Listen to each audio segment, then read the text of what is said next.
انسان کی زندگی کے اندر مشقتیں، مشکلیں، آلام، مصائب، حالات کی تلخیاں، سخت مراحل، یہ اس کی زندگی کا حصہ ہے، اور ہم نے اس کو ڈیزائن اس طرح کیا ہے کہ یہ ان ساری مشکلات سے نبرد آزما ہوگا اور حالات کی تلخیوں کا مقابلہ کرے گا، اور خیر و شر کے ساتھ ساری زندگی اس کا تعلق رہے گا۔ تو یہ اگر سخت جان ہوا تو زندگی میں کامیاب اور بامراد ہوا، اور اگر یہ کمزور ہوا تو پیچھے رہ جائے گا۔ لَقَدْ خَلَقْنَا الْإِنسَانَ فِي كَبَدٍ، ہم نے انسان کو مشقتوں میں رہتا پیدا کیا ہے۔ انسان کو مشقتوں میں رہتا پیدا کیا گیا، حالات کی تلخیوں سے گزرتا ہے، سخت تربیتی مراحل سے اس کو گزرنا پڑتا ہے۔ تو اس چیز کو بیان کرنے سے قبل 3 قسمیں کی گئی۔ پہلی قسم میرے حضور کے پاکیزہ شہر کی، مکہ المکرمہ کی، اس لیے کہ مکہ المکرمہ میں دیکھ لیجئے کہ صحابہ اور حضور کے ماننے والوں نے کیسے تلخ زندگی کاٹی۔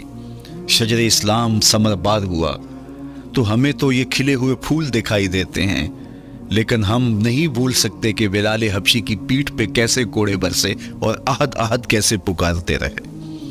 تو ہم اس منظر کو دیکھیں، مکہ کے ان حالات کو دیکھیں، تو اس لیے قسم کی مکے کی، اور پھر حضرت ابراہیم علیہ السلام کی قسم کی، چونکہ حضرت ابراہیم نے جس قدر اذیتوں سے گزر کر کے، مصائب آلام کا سامنا کر کے، حالات کی تلخیوں کا مقابلہ کر کے اپنا راستہ بنایا اور اپنے رب کی رضا پائی، وہ تاریخ کا ایک انوکھا باپ ہے۔ اس سے بڑھ کر کیا ہوگا کہ جلتی ہوئی آگ میں چھلانگ لگا دی رب کے حکم کی تعمیل میں، بیٹے کی گردن پہ چھری رکھ دی۔ یہ تماشا لب بام نہیں تھا، منا کی وادی میں وہ انوکھا واقعہ رقم ہوا کہ آج بھی تاریخ انگشت بدندہ ہے کیا ایک باپ، اور وہ اس بیٹے کو ذبح کرنے کے لیے آمادہ ہو گیا جو اس کی آنکھوں کا نور ہے اور دل کا قرار ہے۔ رب سے مانگ مانگ کے لیا، لیکن تعمیل ارشاد میں اس بیٹے کی گردن پہ چھری رکھنے کے لیے باپ تیار ہو جاتا ہے اور اس کو ذبح کرنے کے لیے آمادہ ہو جاتا ہے، حتیٰ کہ بیٹے کو لٹا لیتا ہے اور ہاتھ میں چھری پکڑ کے بیٹے کی گردن پہ رکھ کے پوری ہمت کے ساتھ جب چھری چلاتا ہے تو آواز آتی ہے فلما اسلم وتلہ للجبین ونادیناہ ان یا ابراہیم قد صدقت الرؤیا انا کذالک نجزی المحسنین۔ ابراہیم بس کرو، تم نے واقعی خواب پورا کر دکھایا۔ اپنی بیوی کو، اپنے نو مولود بچے کو وادی غیر ذی زرع میں چھوڑ آنا، جہاں کچھ بھی میسر نہیں تھا، یہاں آپ کو آپ کے ماں باپ چھوڑ کے جاتے ہیں، ایک خوبصورت آسودہ ماحول ہے، اور آپ کو جس مقصد کے لیے چھوڑ کے جا رہے ہیں تو وہ مقصد بھی آپ کے اور ان کے پیش نظر ہے، لیکن اس کے باوجود بھی جو ہے وہ آنکھیں نم ہو جاتی ہوں گی کہ ہم اپنی اولاد کو یہاں چھوڑ کے جا رہے ہیں، جبکہ ایک محفوظ پناہ گاہ میں آپ کو چھوڑ کے گئے۔ آپ کی تربیت کرنے والا ایک جو ہے وہ توانا طبقہ اور ایک توانا جو ہے وہ سٹاف موجود ہے جو آپ کی فکری، ذہنی، بدنی تربیت کے لیے کوشاں ہیں، لیکن اس کے باوجود بھی والدین محسوس کرتے ہیں، لیکن اپنے نو مولود بچے کو وہاں چھوڑ کے جانا جہاں آب و دانہ بھی میسر نہیں تھا۔ مورخ اسلام مفید جلندری نے اس وادی کا نقشہ کھینچتے ہوئے کہا، وہ وادی جس میں وحشت بھی قدم رکھتی تھی ڈر ڈر کے، جہاں پھرتے تھے آوارہ تھپیڑے بادے سر سر کے، جہاں پر گھاس اگتی تھی، جہاں نہ پھول کھلتے تھے، مگر وہ سرزمین تھی آسماں بھی جھک کے ملتے تھے۔ تو اس وادی میں چھوڑ کے آنا، حضرت ابراہیم نے جو امتحانات دیے، اس لیے ان کی قسم کی، چونکہ جواب قسم کا تعلق بنتا ہے، تو قسم ابراہیم کے پاکیزہ وجود کی کہ جنہوں نے دکھ سہے، تکالیف، آلام گوارا کی، لیکن پائے ثبات میں لغزش نہیں آنے دی۔ تیسری قسم میرے حضور کے پاکیزہ وجود کی فرمایا جتنے دکھ مجھے دیے گئے، جتنی اذیتیں مجھے پہنچائی گئیں، اتنی کسی کو نہیں دی گئیں۔ پیدا ہوئے تو حضور کے باپ کا سایہ سر پہ نہیں تھا، پھر اس کے بعد حضور مختلف مراحل سے گزرے۔ 6 سال کی عمر میں ماں کا انتقال ہو گیا۔ جب راہ حق میں لوگوں کو دعوت رشد و ہدایت دینے نکلے تو جو لوگوں کے رویے تھے اور جو اذیتیں لوگوں نے پہنچائیں وہ ایک الگ باب ہے۔ مکے کی گلیوں سے لے کے طائف کے بازاروں تک جن اذیتوں سے میرے حضور گزرے. ام المومنین سیدہ عائشہ رضی اللہ تعالیٰ عنہ فرماتی ہیں ایک دن حضور کی بارگاہ میں حاضری تھی تو ہم نے عرض کیا حضور کیا احد کے دن سے سخت دن بھی زندگی میں کبھی گزرا ہے؟ صحابہ کی نظر میں اس دن سے سخت دن کبھی زندگی میں نہیں آیا، اس لیے کہ جب 70 صحابہ کی لاشیں پڑی تھیں، حضور کے چچا حضرت امیر حمزہ شہید کر دیے گئے، اور نہ صرف انہیں شہید کیا گیا، ان کا مسئلہ کیا گیا، اعضائے بدنیاں کاٹ دیے گئے، ناک کاٹ لی گئی، زبان کاٹ لی گئی، بدن چیر کے کلیجہ نکالا گیا، اور پھر ان اعضاء کا ہار پرویا گیا، اور ہندا نے گلے میں ڈال کے رقص کیا، آنکھوں میں نیزے چبھ ہوئے گئے. تو یہ دردناک دن تھا. تو حضور کے سر انور پہ سفید رنگ کی پٹی بندھی تھی اور چشمان رحمت میں آنسو تھے، اور بار بار فرماتے تھے ما فعل امی، میرے چچا کی کہانی سناؤ. تو یہ دردناک دن تھا جو صحابہ نے اپنی آنکھوں سے دیکھا. تو انہوں نے کہا حضور کیا احد کے دن سے سخت دن بھی کبھی زندگی میں آیا؟ ان کا خیال تھا کہ حضور فرمائیں گے ہاں یہ میرا زندگی کا مشکل ترین اور سخت ترین دن تھا. لیکن حضور نے فرمایا ہاں عائشہ، جب طائف کے بازاروں میں تیری قوم نے مجھے پتھر مارے تو یہ دن احد کے دن سے بھی سخت تھا. حضور ان کے 3 سرداروں کے پاس پیغام حق لے کے گئے، لیکن انہوں نے آگے سے جو رویہ اختیار کیا وہ اتنا اذیت ناک تھا. حضور نے فرمایا کہ ٹھیک ہے، میں تمہاری خیر خواہی کا جذبہ لے کے تمہارے تک پہنچا ہوں، تم نے میری دعوت کو قبول نہیں کیا، تمہاری مرضی، تمہارا مقصود. چلو اب یہ بات میرے اور تمہارے درمیان رہنی چاہیے، اس بات کو راز رہنا چاہیے، اہل مکہ تک یہ بات نہ پہنچے. انہوں نے کہا ہم کیوں راز رکھیں، بلکہ اوباشوں کے ہاتھ میں پتھر دے دیے. اور حضور جب واپس ہونے لگے تو وہ حضور کے پاؤں پہ سنسنی کرتے.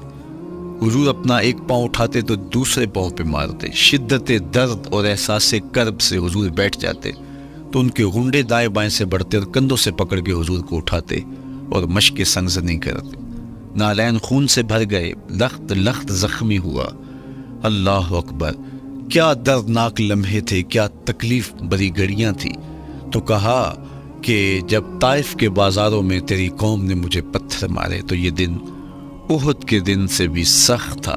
اچھا، جب حضور پر اس طرح آلام و مصائب ٹوٹ پڑے تو حضور کے ساتھ جو صحابہ تھے انہوں نے کہا حضور ان کے لیے بد دعا کر دیجئے. تو میرے حضور بولے میں رحمت بن کے آیا، میں رحمت بن کے آیا ہوں. اللہ اکبر. ان کا تقاضا پہم بڑا تو حضور کے ہاتھ اٹھ گئے، اور پھر حضور نے جو کہا سنیے، اللہم اہد قومی فإنہم لا یعقلون. اے اللہ میری قوم کو ہدایت دے دے، یہ مجھے جانتے نہیں، اگر جانتے تو ان کا میرے ساتھ یہ رویہ نہ ہوتا. تو پتھروں کے جواب میں دعائیں دینا پیغمبروں کا حوصلہ ہوتا ہے. اللہ اکبر. مورخ اسلام حفیظ جلندری نے کیا خوبصورت پیرائے میں نقشہ کھینچا کہ حضور ہاتھ اٹھا کے دعا مانگ رہے ہیں، الہی کرم کر کو سارے طائف کے مکینوں پر، الہی پھول برسا ان پتھروں والی زمینوں پر. تو حضور نے دکھ سہے، تکلیفیں سہی. اب 3 قسمیں کی. شہر مکہ کی قسم جہاں حضور کے صحابہ نے تکلیفیں سہی، اس شہر کی گلیوں میں انہیں گھسیٹا گیا اور ان کو کچی کھالوں میں لپیٹ کے دھونیاں دی گئیں، انہیں اذیت ناک مراحل سے گزارا گیا. حضرت ابراہیم مشکل سے مشکل زندگی کاٹی اور رب کی رضا جوئی کے لیے کوشاں رہے، اور میرے حضور نے سخت ترین اذیتوں، مقاومتوں، مخالفتوں اور تکلیفوں کا سامنا کیا.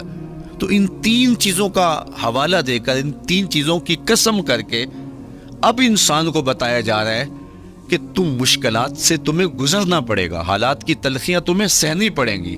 کسی مرتبے تک پہنچنے کے لیے تمہیں پھر تکلیفوں کی راہ اختیار کرنی پڑے گی. تم کون ہوتے ہو؟ میرا محبوب ہو تو تکلیفیں وہ بھی اٹھائے. 2 جہاں کا مالک ہو اور طائف کے بازاروں میں اس کے پاؤں پہ بھی پتھر پڑیں، اور کونین کا سردار ہو اور ان کے اوپر اجری ڈال دی جائے. کائنات کا مالک ہو اور ان کو مکے کی گلیوں کے اندر ان کے گلے میں عقبہ بن نبی معید کپڑا ڈالے اور تاؤ دے. تو کیا ان مشکلات سے تم بچ سکتے ہو؟ جب تم کسی منزل تک پہنچنا چاہتے ہو تو پھر یہ حوالے ماضی کے دیکھ لو. 3 قسمیں کر کے اس حقیقت کو بیان کیا. ابراہیم علیہ السلام کے وجود کو دیکھ لو، حضرت مصطفیٰ کریم علیہ السلام کی ذات ستودہ صفات کو دیکھ لو، اور مکے کی گلیوں میں صحابہ کے ساتھ جو ظلم و جبر ہوئے اور انہوں نے جو مصیبتیں اور مشقتیں کاٹی وہ ساری دیکھ لو، تو 3 قسمیں کھا کر کے کہا کہ بے شک انسان مشقتوں میں رہتا پیدا کیا گیا ہے۔ اس لیے قافلہ انسانی کے وہ افراد جو کسی منزل کے متلاشی ہوتے ہیں، جو جستجو کی زندگی بسر کر رہے ہوتے ہیں، ان کو پھر مشکلات سے گزرنا پڑتا ہے اور حالات کی تلخیاں ان کو گوارا کرنا پڑتا ہے، کشاکشی حیات سے ان کو ٹکرانا پڑتا ہے، اور ان کو آگے بڑھنے کے لیے ان کو تکلیفوں سے گزر کر کے، جان گسل مراحل سے گزر کر کے پھر منزل کی طرف عازم سفر ہونا پڑتا ہے۔ کیا میں نے اس خاکدان سے کنارہ، جہاں رزق کا نام ہے آب و دانہ، پلٹنا جھپٹنا جھپٹ کر پلٹنا لہو گرم رکھنے کا ہے ایک بہانہ، پرندوں کی دنیا کا درویش ہوں میں کہ شاہی بناتا نہیں آشیان۔ تو زندگی مشکل مراحل سے گزر جانے کا نام ہے۔ اقبال نے کہا تھا ہے شباب اپنے لہو کی آگ میں جلنے کا نام۔ یہ زندگی آسان نہیں ہے، یہ حالات کی تلخیوں کا مقابلہ کرنے کا نام ہے، یہ ضبط نفس کا نام ہے، یہ اپنے من کی تربیت کا نام ہے۔ حضرت امام رازی سائد کریمہ کے تحت لکھتے ہیں کہ جب بچہ شکم مادر میں ہوتا ہے تو وہ 3 پردوں میں ہوتا ہے، ایک جھلی کا پردہ، ایک رحم مادر کا پردہ اور ایک پیٹ کا پردہ۔ تو 3 پردوں میں وہ بیچارہ بڑی عجیب سی حالت میں ہوتا ہے۔ یہ اس کا پہلا مرحلہ ہے تخلیق کے بعد، اس کے بعد پیدائش کا دوسرا مرحلہ ہے، یہ زچہ بچہ دونوں کے لیے موت و حیات کے مرحلے ہوتے ہیں۔ اس کے بعد وہ پیدا ہوا، اس دنیا پہ آیا، تو اس کی مشکل کیا ہے؟ زبان ہے، بولنا نہیں جانتا، دیکھتا ہے پہچان نہیں سکتا، سنتا ہے سمجھ نہیں سکتا، ہاتھ ہیں پکڑ نہیں سکتا، ٹانگیں ہیں چل نہیں سکتا۔ کتنی مشکل بن گئی، یہ سب کچھ چیزیں ہونے کے باوجود بھی وہ بے بس دکھائی دیتا ہے، اس کو دودھ مانگنے کے لیے بھی رونا پڑتا ہے۔ تو یہ ایک مرحلہ تھا۔ پھر آہستہ آہستہ اس نے بولنا سیکھا، ایک ایک حرف کر کے، لفظ لفظ جوڑ کے وہ جملے مکمل کرتا رہا۔ آج تو زبان کا طوطی بولتا ہے، آج تو بات کرے تو جو ہے وہ ماحول تھم جاتا ہے، لیکن انسان ذرا پلٹ کے آغوش مادر میں تیری ماں نے ایک ایک حرف تجھے سکھایا تھا، ایک ایک لفظ تجھے سکھایا تھا، لفظ لفظ کر کے، حرف حرف کر کے جملے بنے، اور آج تیری گفتار کی شوخی کے تذکرے زمانے میں ہیں، تو پھر تجھے بولنا سکھایا، تو چل نہیں سکتا تھا، آج تیری جو ہے وہ جولانیاں دیکھنے والی ہیں، تیری رفتار کو کوئی چھو نہیں سکتا ہے، تیری آنکھوں کی بجلیاں آج عقابوں سے بڑھ کر ہیں، آج تیرے کانوں کے اندر نغموں کا جہاں آباد ہے، آج تیرے ہاتھوں کی گرفت کہ آگے شیر غراں بھی ہو تو وہ بھی بے بس ہو جاتا ہے، لیکن دیکھ تو کتنا مجبور تھا۔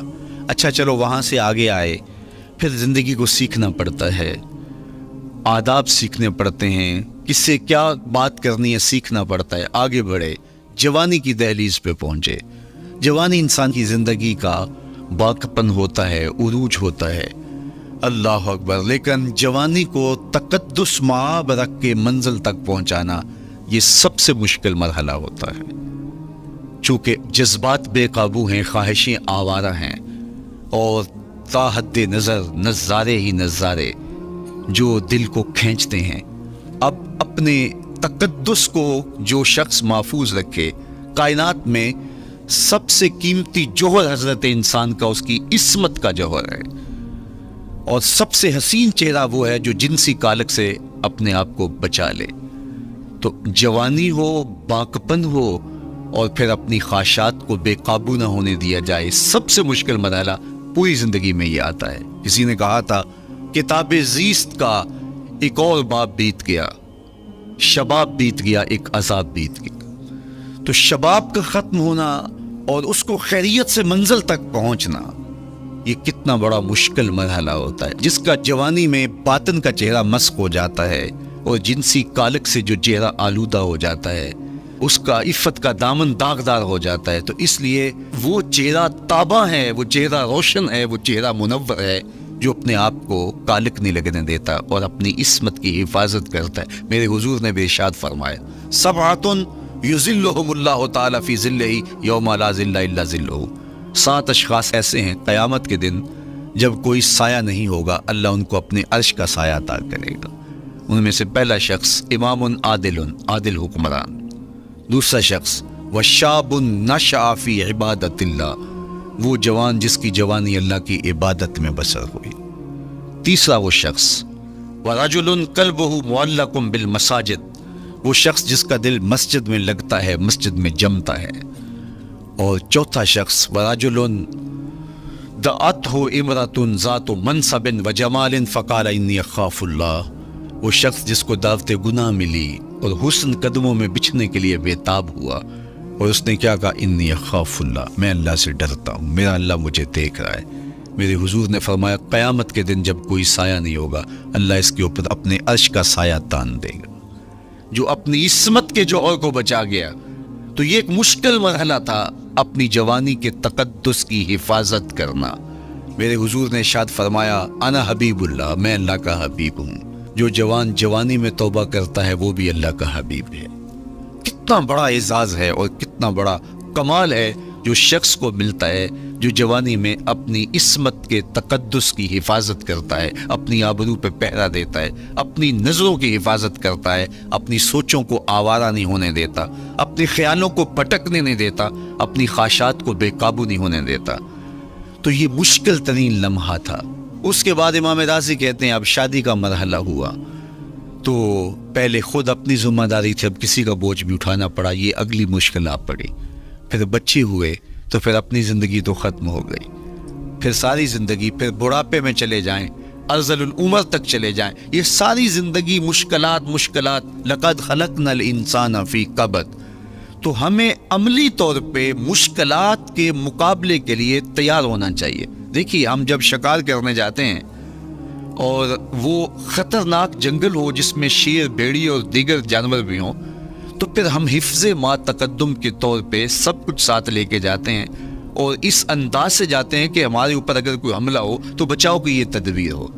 تو ہم عملی طور پہ اس کے لیے خود تیار ہوتے ہیں، تو پھر کوئی ہونے والا حملہ غیر متوقع نہیں ہوتا اور ہم اس کے لیے اپنے آپ کو مستعد اور فعال پاتے ہیں۔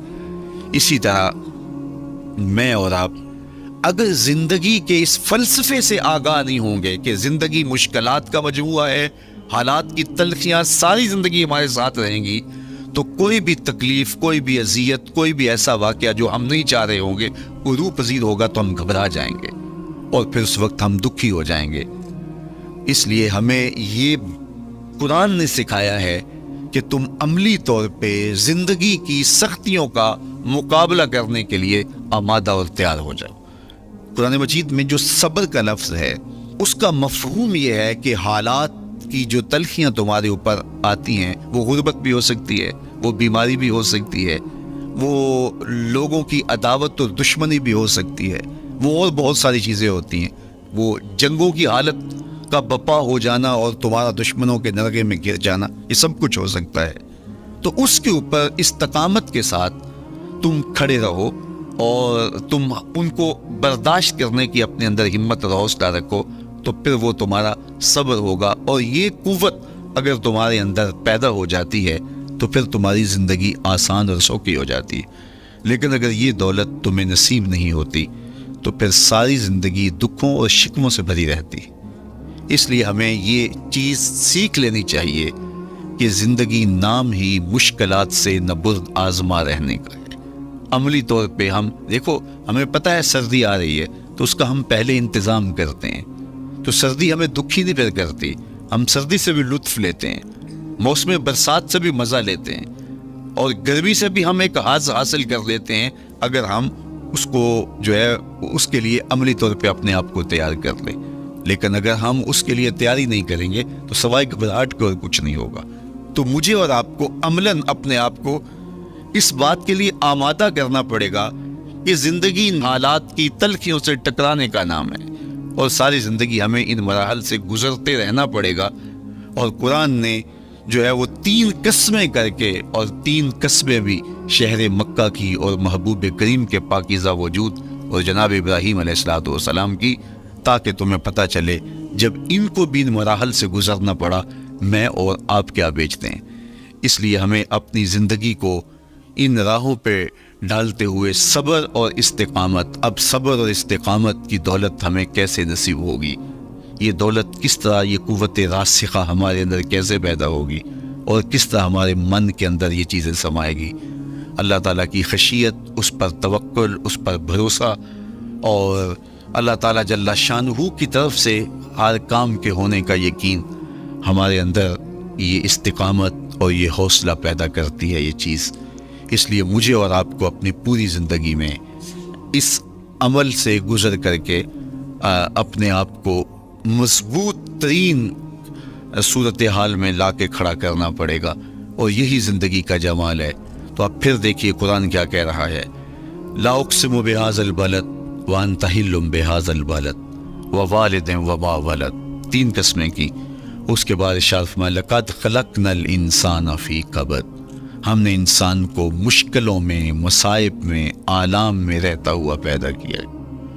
کہتے جب حضرت انسان کی تخلیق ہوئی تو اس کا خمیر جب گویا جا رہا تھا تو اس کے اوپر 39 دن تک آزمائشوں کی، دکھوں کی، تکلیفوں کی بارش ہوئی، اور 1 دن خوشیوں اور مسرتوں کا می برسا۔